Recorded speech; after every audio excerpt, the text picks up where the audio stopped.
श्री स्वामी समर्थ. आज खूप मोठा पवित्र ग्रंथ आणि सगळ्यात प्रभावी ग्रंथ जे की श्री गुरुचरित्र याबद्दल सांगणार आहे.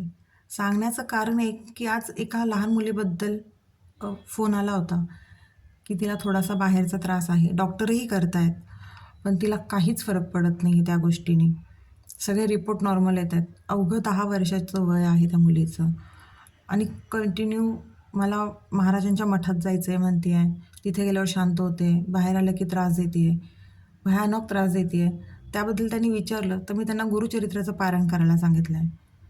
गुरुचरित्र पारायण हे असं आहे ना की ह्या सगळ्या वादांपासून खरंच खूप मुक्तता मिळते आणि लगेच मिळते. हे पारायण करून बघा, कारण का हा त्रास काही वर्षांपूर्वी मलाही झाला होता. मला त्यावेळेला गुरुचरित्राचं पारायण लवकरात लवकर करायला सांगितलं होतं. खूप अडचणी येतात ह्या पारायण करताना. का कुणास ठाऊक आज मला हे सांगायचंच होतं गुरुचरित्र पारायणाचं, पण आज ही संधी आली. आज ह्या मुलीचं पण ऐकण्यात आलं. त्यावेळेला मला सुचलं की नाही, ह्यावर व्हिडिओ करायला हवा. गुरुचरित्राचा पारायणाचे लाभ सांगायला हवेत. माझ्याकडनं गुरुचरित्र करणं अवघड होतं, खरं तर शक्यच नव्हतं. कारण का फार गुरुचरित्राचे नियम आणि ह्या आहेत, ह्या गोष्टी मला पाळणं शक्य नव्हतं. पण मला जर सांगितलं होतं की गुरुचरित्राचं पारायण करच, त्याच्याने तुझ्या सगळ्या बाहेरच्या बाधा दूर होतील, तर आता हे करायचं कसं? महाराजांना शेवटी साकडं घातलं की महाराज हे पारायण मी तर नाही करू शकत, तुम्ही माझ्याकडनं करून घ्या. खूप अडचणी येतात, खूप अडचणी येतात. मी संकल्प सोडला.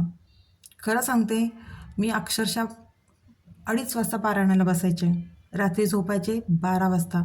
11:30 ते 12पर्यंत, 11:30 ते 2:30पर्यंत माझी झोप व्हायची.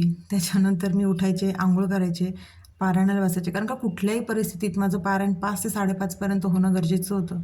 कारण तिथून पुढे माझ्या नवऱ्याचा, मुलाचा डब्बा, मलाही स्वतःला कामाला यायचं असायचं. कारण का दिवसभरात मला वेळ मिळायचा नाही. ह्या सगळ्या गोष्टी केल्या.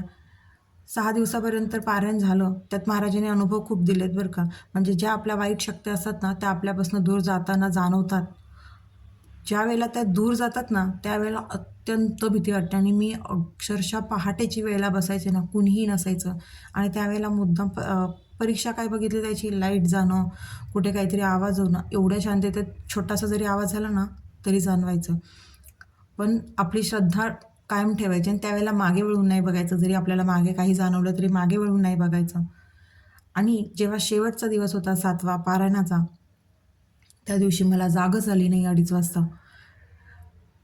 आणि अक्षरशः मला महाराजांनी उठवलं. जोरात असं फटका मारतो ना आपण उठवताना मुलांना, आता उठ ना, त्या पद्धतीने मला उठवलं आणि गडबडून उठले मी. तशीच गार पाण्याने आंघोळ केली आणि पारायणाला बसले. महाराजांनी माझी सेवा वाया जाऊन दिली नाही. शेवटच्या दिवशी त्यांनी स्वतः मला उठवलं आणि माझ्याकडनं पारायण करून घेतलं. अवघडातली अवघड गोष्ट महाराजांनी माझ्याकडनं करून घेतली. कारण का त्या घरात एवढं पारायण होणं त्यावेळेला शक्य नव्हतं आणि महाराजांनी ही गोष्ट माझ्याकडनं करून घेतली. माझ्या आयुष्यातील ते गुरुचरित्राचं पहिलं पारायण होतं. त्यानंतर माझ्याकडनं अजून पारायण झालेलं नाही आहे. कारण का ह्या सगळ्या गोष्टी होऊ शकत नाही. विचार करण्यासारखी गोष्ट आहे की 12ला झोपून 2:30 वाजता मी पुन्हा उठत होते. ह्या सगळ्या गोष्टी केल्याशिवाय दिवसभर मला आराम नव्हता. मीही कामाला जाते, माझ्याही मागे सगळे व्याप आहेत. पण महाराजांवरती श्रद्धा आणि विश्वास इतका हवा की महाराज स्वतः आपल्याकडनं ह्या गोष्टी करून घेतात. महाराजांनी मला आज कारण दिलं आणि महाराजांनी मला ती आज्ञाही दिली की मी हा अनुभव तुम्हाला सांगावा, हा इतरांपर्यंत पोहोचावा. त्यामुळे खरंच सांगते, मला अशक्य होतं ही गोष्ट, पण महाराजांनी ती शक्य करून दिली. म्हणून स्वामी सेवा करा, स्वामींवर विश्वास ठेवा. स्वामी अशक्य ही गोष्ट शक्य करतात. श्री स्वामी समर्थ. आणि त्या मुलीबद्दलही आपण प्रार्थना करू की तिला महाराज ह्या सगळ्यातनं बाहेर काढतील. अशक्य ही शक्य करतील स्वामी, अशक्य ही शक्य करतील स्वामी.